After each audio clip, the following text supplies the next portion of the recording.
Hi students, computer engineering అన్న కోర్సుని పాలిటెక్నిక్లో diploma చేయడం ద్వారా జాయిన్ కావడం బెటరా, లేదనుకుంటే ఇంటర్మీడియట్ చేసి అంటే ఇంటర్మీడియట్లో ఎంపీసీ చదివి ఇంజనీరింగ్లో కంప్యూటర్ సైన్స్ ఇంజనీరింగ్ కోర్స్ని చదవడం బెస్టా అన్న దాని గురించి నేను ఈ వీడియోలో సూటిగా సుత్తి లేకుండా క్లియర్గా మీరైతే పేరెంట్ అయినా స్టూడెంట్ అయినా ఈజీగా అర్థమయ్యేలాగా నేనైతే చెప్పబోతున్నాను. సో ఇందులో మీకు ముందుగా తెలియాల్సిన విషయం ఏంటంటే, అసలు డిప్లొమా గురించి తెలియాలి. మీకు డిప్లొమా గురించి తెలియాలి అని అంటే మీకు ఫస్ట్ డిప్లొమాలో అసలు ఏముంటుంది అన్న దాని గురించి మాట్లాడితే, మనకు డిప్లొమా చదవడానికి మనకి ఒక 3 సంవత్సరాల సమయం అయితే తీసుకోవడం జరుగుతుంది.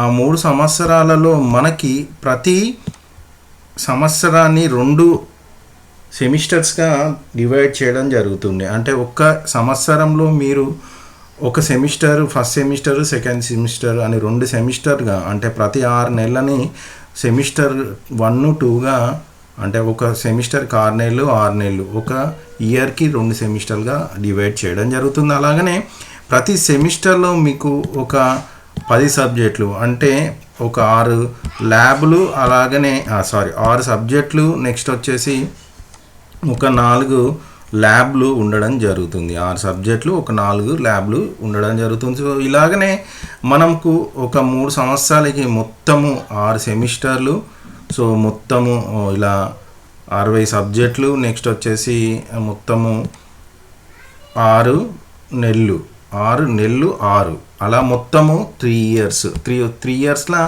సో ఇలా మీరైతే చదవబోతారు డిప్లొమాలో. సో అంటే 3 ఇయర్స్ని మీకు ప్రతి 6 నెలలకు ఒక సెమిస్టర్ రూపకంగా ఇలా చూపించిన విధంగా సబ్జెక్ట్స్ అయితే ఉండడం జరుగుతుంది. అయితే ఇప్పుడు ఇంటర్మీడియట్ గురించి వద్దాం. సో ఇంటర్మీడియట్లో మనకు తెలిసిన విషయమే అందరికీ, అయినా నేను ఒకసారి చెప్తాను. సో ఇంటర్మీడియట్లో బేసిక్గా మనము 2 ఇయర్స్ చదువుతాం. అందులో చదివే సబ్జెక్టులు వచ్చేసి English, Sanskrit, maths, physics, chemistry, next కొన్ని ల్యాబ్స్. సో బేసిక్గా నేను డిప్లొమా మీద కాన్సన్ట్రేట్ చేస్తున్నాను కాబట్టి అసలు డిప్లొమాలో బెనిఫిట్స్ ఏంటి అన్న దాని గురించి డిస్కస్ చేయబోతున్నాను. సో నేను ఇంతకుముందే చెప్పాను కదా, ఒక 6 సెమిస్టర్లు ఉంటాయని. సో మరి ఆ డిప్లొమాలో ఎన్ని సెమిస్టర్లలో ఏ సబ్జెక్ట్స్ ఉంటాయి, మరి ఆ సబ్జెక్ట్స్ గురించి ఒక్కసారి చూద్దాం.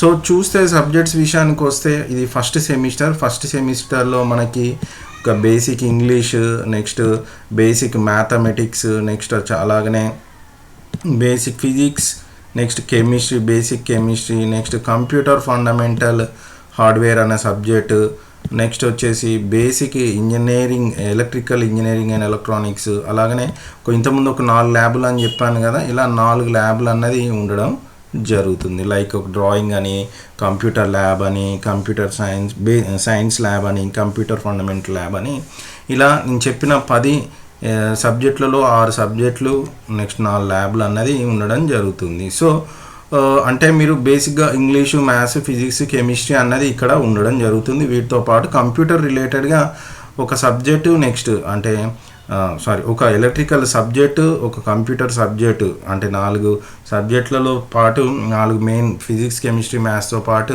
ఒక కంప్యూటర్ సబ్జెక్టు, అలాగనే ఒక ఎలక్ట్రికల్ సబ్జెక్ట్ ఉండడం జరుగుతుంది. నెక్స్ట్ వాటి రిలేటెడ్ ల్యాబ్స్ ఉండడం జరుగుతుంది. నెక్స్ట్ వచ్చేసి మరిగా సెకండ్ సెమిస్టర్లో ఎలాగైతే ఇంతకుముందు ఫస్ట్ సెమిస్టర్లో ఉన్న ఇంగ్లీష్ ఉన్నదో ఇంగ్లీషు, నెక్స్ట్ వచ్చేసి అలాగనే మ్యాథ్స్, అలాగనే ఫిజిక్స్, నెక్స్ట్ అలాగనే కెమిస్ట్రీ, ఇలా 4 బేసిక్గా ఫస్ట్ సెమిస్టర్లో ఏవైతే సబ్జెక్ట్స్ ఉన్నాయో అలాగనే ఉంటుంది. వీటితో పాటు ఇంతకుముందు అక్కడ కోర్ అంటే కంప్యూటర్ సైన్స్ కాబట్టి కంప్యూటర్ రిలేటెడ్గా ఇప్పుడు సబ్జెక్టులు అనేది స్టార్ట్ కావడం మొదలవుతుంది. లైక్ ప్రోగ్రామింగ్ ఇన్ సి అని, నెక్స్ట్ వెబ్ టెక్నాలజీ అని, ఇలా 2 కోర్ అంటే కంప్యూటర్కి రిలేటెడ్ సబ్జెక్ట్స్ అన్నది ఉండడం జరుగుతుంది.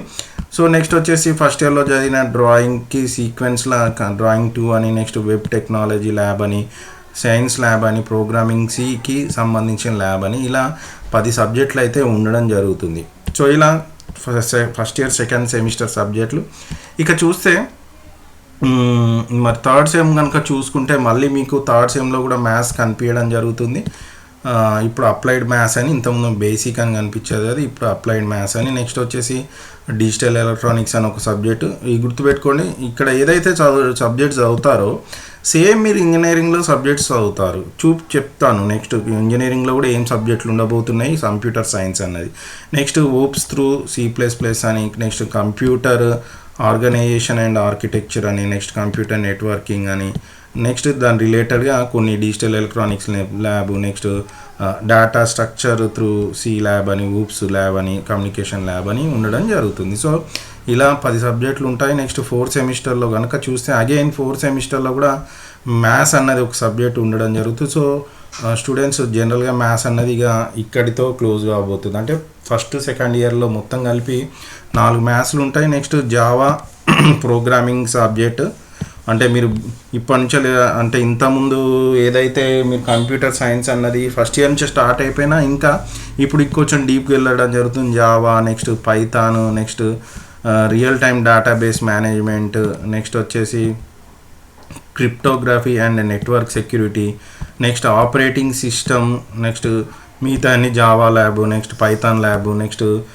రిలేషన్ డేటాబేస్ మేనేజ్మెంట్ అని, కమ్యూనికేషన్ స్కిల్స్ అని, ఇలా ల్యాబ్స్ సబ్జెక్ట్స్ అయితే 10 ఉండడం జరుగుతుంది. నెక్స్ట్ వచ్చేసి 4th సెమ్ కనుక చూసుకుంటే 5th సెమ్లో కనుక చూస్తే మనకు ఎంటర్ప్రినర్షిప్ అనే ఒక సబ్జెక్ట్ ఉంటుంది. Next network programming through C++, next mobile operating development, next software engineering, next వచ్చేసి ఇక్కడ నుంచి ఎలెక్టివ్స్ అండ్ ఇవన్నీ, అంటే ఇవి కూడా సబ్జెక్ట్లే. IoT, internet of things, next cloud computing and big data, next artificial intelligent, next machine learning, next వచ్చేసి network programming lab, next mobile application development lab, next web programming through PHP lab, next project work, ఇలా ఉండడం జరుగుతుంది. Right. So ఇక final సెమిస్టర్లో ఉన్న final అంటే like 3rd ఇయర్లో 6th సెమిస్టర్లో మీకు ఇండస్ట్రియల్ ట్రైనింగ్ అనే ఒక ప్రోగ్రామ్ డైరెక్ట్ 6 months మీకు సపరేట్గా ట్రైనింగ్ అన్నది ఇవ్వడం జరుగుతుంది. సో ఇలా టోటల్ నేను ఇప్పటివరకు చెప్పిన 6 సెమిస్టర్లలోని సబ్జెక్టులు. సో ఇలా చదవడం వల్ల మీకేంటి బెనిఫిట్? ఉదాహరణకి మీరు ఇంతకుముందు చెప్పిన ఇంటర్మీడియట్ నుంచి వెళ్తే కేవలము మీరు English, Sanskrit, mathematics, physics, chemistry చదువుకుంటారు, కానీ ఇంకా ఏ కంప్యూటర్కి సంబంధించిన కోర్సులు ఏమో మీకు చదువుకోవడం జరగదు. సో బేసిక్గా చెప్పాలంటే మీరు ముందే కంప్యూటర్ ఇంజనీరింగ్ గురించి డిప్లొమాలో నేర్చుకుంటారు. సో మరి ఇలా నేర్చుకోవడం వల్ల జరిగే బెనిఫిట్ ఏంటి అన్న దాని గురించి చూస్తే, ఇప్పుడు మనము జస్ట్ బీటెక్కి జంప్ అయిదాం. అసలు బీటెక్లో ఏం సబ్జెక్టులు ఉంటాయి కంప్యూటర్ ఇంజనీరింగ్కి సంబంధించి. సో ఇప్పుడు మనము ఎగ్జాంపుల్ తీసుకున్నాను నేను, computer science and engineering JNTU కనుక తీసుకుంటే, ఉదాహరణకు ఫస్ట్ ఇయర్లో తీసుకుంటే ఇక్కడ చూసినా ఇక్కడ మీకు మ్యాథ్స్ ఉంటుంది, కెమిస్ట్రీ ఉంటుంది. నెక్స్ట్ ఇంతకుముందు ఇప్పుడు ఫస్ట్ ఇయర్ అక్కడ కంప్యూటర్ సైన్స్ డిప్లొమా ఎలా నేర్చుకున్నారో అలాగే మ్యాథ్స్, కెమిస్ట్రీ, నెక్స్ట్ ఎలక్ట్రికల్కి ఒక సబ్జెక్టు. సో దాని రిలేటెడ్ ల్యాబ్స్ ఇంతకుముందు అయితే మీరు అక్కడ సేమ్ అక్కడ ఏదైతే నేర్చుకున్నారో అలాగనే. నెక్స్ట్ వచ్చేసి ఫస్ట్ ఇయర్ సెకండ్ సెమ్లో నార్మల్గా మ్యాథ్స్, మళ్ళీ ఫిజిక్స్, నెక్స్ట్ వచ్చేసి వర్క్షాప్ ల్యాబ్. సో బేసిక్గా ఇలా ల్యాబ్స్, పైథాన్ ల్యాబ్ అని. సో ఇంతకుముందు చూసారు కదా, అక్కడ పైథాన్ ఆల్రెడీ డిప్లొమాలో మీరు నేర్చుకున్నారు కాబట్టి ఇక్కడ మిస్ అయ్యే సబ్జెక్ట్స్ ఏముండవు. ఎందుకంటే మీరు ఎవరైతే డిప్లొమా నుంచి వచ్చారో వాళ్ళు ఫస్ట్ ఇయర్ చదవడానికి కుదరదు. ఇంటర్మీడియట్ నుంచి వచ్చిన వాళ్ళు మాత్రమే బీటెక్లో ఫస్ట్ ఇయర్ చదువుతారు. బట్ డిప్లొమా నుంచి వచ్చిన వాళ్ళు డైరెక్ట్గా మీరు సెకండ్ ఇయర్ సెకండ్ సెమ్లోకి జాయిన్ కావాల్సిన అవసరం ఉంటుంది. మిమ్మల్ని ఏమంటారు అంటే లాటర్ ఎంట్రీ స్టూడెంట్స్ అంటారు. సో ఇక్కడ కనుక ఏమైతే చూస్తే చూడండి, డిజిటల్ ఎలక్ట్రానిక్స్ అని, data structure in computer oriented statistical methods అని. సో చూస్తే మీకు ఆల్మోస్ట్ ఒక 80% సబ్జెక్టులు మీరు డిప్లొమాలో చదివచ్చిన సబ్జెక్ట్సే ఉంటాయి. చూడండి ఇక్కడ కనుక చూస్తే operating system, next data management system, next వచ్చేసి software engineering, operating system lab. Okay, next వచ్చేసి ఇక్కడ చూస్తే computer networking, design and analysis algorithm, next ఇక్కడ చూస్తే కనుక machine learning. Okay, so artificial intelligent, ఇవన్నీ మీరు డిప్లొమాలనే అంటే ఏదైతే మీరు 3 years కోర్సులో చదివినరో ఆ 3 years కోర్సు డిప్లొమాలో చదివితే ఆ సబ్జెక్ట్స్ అన్నీ ఆల్మోస్ట్ ఒక 80% వరకు మీకు బీటెక్లో చదవడం జరుగుతుంది. అంటే ఏదైతే మీరు డిప్లొమాలో చదివిందో అదే సబ్జెక్టులు 80% మీరు బీటెక్లో చదవడం జరుగుతుంది. సో దీనివల్ల మీకు అడ్వాంటేజ్ ఏంటంటే 100%లో ఒక 90% నేను చెప్పేది ఏంటంటే మీరు డిప్లొమా చేసి బీటెక్ కంప్యూటర్ సైన్స్ చేయడం వల్ల మీరు ముందే సబ్జెక్ట్ మీద పర్ఫెక్ట్ నాలెడ్జ్తో వెళ్ళడం వల్ల మీకు ఈజీగా సబ్జెక్టులు అర్థమైపోతాయి. నెక్స్ట్ వచ్చేసి మీకు తొందరగా జాబ్ వచ్చే అవకాశం అయితే క్యాంపస్ ప్లేస్మెంట్స్ కానీ లేదనుకుంటే ఇంకేదైనా అవుట్ సైడ్ జాబ్స్ కానీ మీకు ఈజీగా వచ్చే అవకాశం ఉంటుంది. ఎందుకంటే ముందే మీరు సబ్జెక్టులు నేర్చుకుంటారు. ఒకవేళ బీటెక్ వెళ్ళాలి అనుకున్న వాళ్ళు మరి మేము వెళ్ళలేము సార్, మేము డిప్లొమాతో ఆపేస్తాం అనుకున్న వాళ్ళకి డిప్లొమా నుంచి కూడా అవకాశం, కంప్యూటర్ సైన్స్ చదువుకున్న వాళ్ళకు కూడా అవకాశం ఉంది. ఎలాగా అంటే లైక్ మనకి ఇక్కడ చూసే జూనియర్ సాఫ్ట్వేర్ ఇంజనీర్ అని వీళ్ళకి ఏం లేదన్నా ఎంట్రీ లెవెల్ అనే ఒక 2 to 4.5 lakhs per annum, అంటే సంవత్సరానికి 4.5 lakhs వరకు సంపాదించే అవకాశం అయితే ఉంది. అలాగనే జూనియర్ సాఫ్ట్వేర్ డెవలపర్ అని, సో వీళ్ళకి కనుక చూస్తే బేసిక్గానే 4.7 వరకు వచ్చే అవకాశం ఉంది. నెక్స్ట్ వచ్చేసి జూనియర్ iOS డెవలపర్ అని, నెక్స్ట్ వచ్చేసి సిస్టమ్ అనలిసిస్ట్ అని, నెక్స్ట్ వచ్చేసి కంప్యూటర్ హార్డ్వేర్ ఇంజనీర్ అని. సో ఇలా మనకి డిప్లొమాతోటే ఆపేసినా కూడా, అంటే ఉదాహరణకు మీరు ఫైనాన్షియల్గా చదవలేరు, డిప్లొమా వరకు ఆపేస్తాను, నాకు ఏమైనా జాబ్ అవకాశం ఉన్నాయంటే ఇట్లా junior software engineer, junior developer engineer అని, జూనియర్ iOS డెవలపర్ అని, సిస్టమ్ అనలిసిస్ట్ అని, కంప్యూటర్ హార్డ్వేర్ ఇంజనీర్ అని, ఇలా వీళ్ళకి కూడా అరౌండ్ ఒక 5 to, అంటే ఇది బేసిక్గా స్టార్టింగ్ లేని. ఒకవేళ మీకు ఎక్స్పీరియన్స్ వస్తే కనుక మీరు లక్షలలో జీతం కూడా తీసుకునే అవకాశం అయితే ఉంటుంది. సో అంటే నేను ఇంటర్మీడియట్ నుంచి వెళ్ళొద్దు, మీరు డిప్లొమా చెయ్యండి అని ఎందుకంటున్నా అంటే మీరు బేసిక్ లెవెల్ నుంచి నేర్చుకోవడం జరుగుతుంది. సో ఈజీగా జాబ్ రావడానికి ఇంటర్తో ఆపేసినా మీకు ఏం జాబ్స్ వచ్చే అవకాశం అయితే పెద్దగా ఉన్నా కూడా ఎంతో కొంత వరకు, కానీ కోర్ లెవెల్లో అంటే కంప్యూటర్ రిలేటెడ్ జాబ్స్ వచ్చే అవకాశం అయితే ఉండదు. కాబట్టి సో ఇంటర్ కంటే డిప్లొమాలో మీరు త్రూ డిప్లొమా చేసుకొని జాబ్ కొడితే మాత్రం, అంటే బీటెక్ చేస్తే మాత్రం మీకు ఈజీగా ఉండే అవకాశం ఉంటుంది. సో ఇది స్టూడెంట్స్ నా ఫైనల్ సజెషన్, మీరు డిప్లొమా చేసి వెళ్ళండి, కొంచెం బెటర్మెంట్ ఉంది. కానీ మేము ఒకవేళ మ్యాథ్స్, ఫిజిక్స్, కెమిస్ట్రీ సైడ్ బాగా నాలెడ్జ్ ఉంది మాకు, అలా వెళ్ళగలుగుతాం సార్ అని అనుకుంటే మాత్రం ఇంటర్ చేసి వెళ్ళండి, no problem.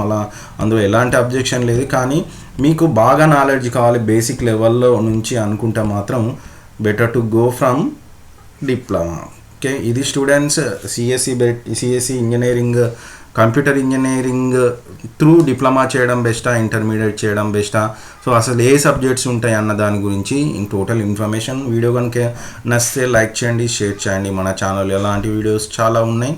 Thanks for watching video.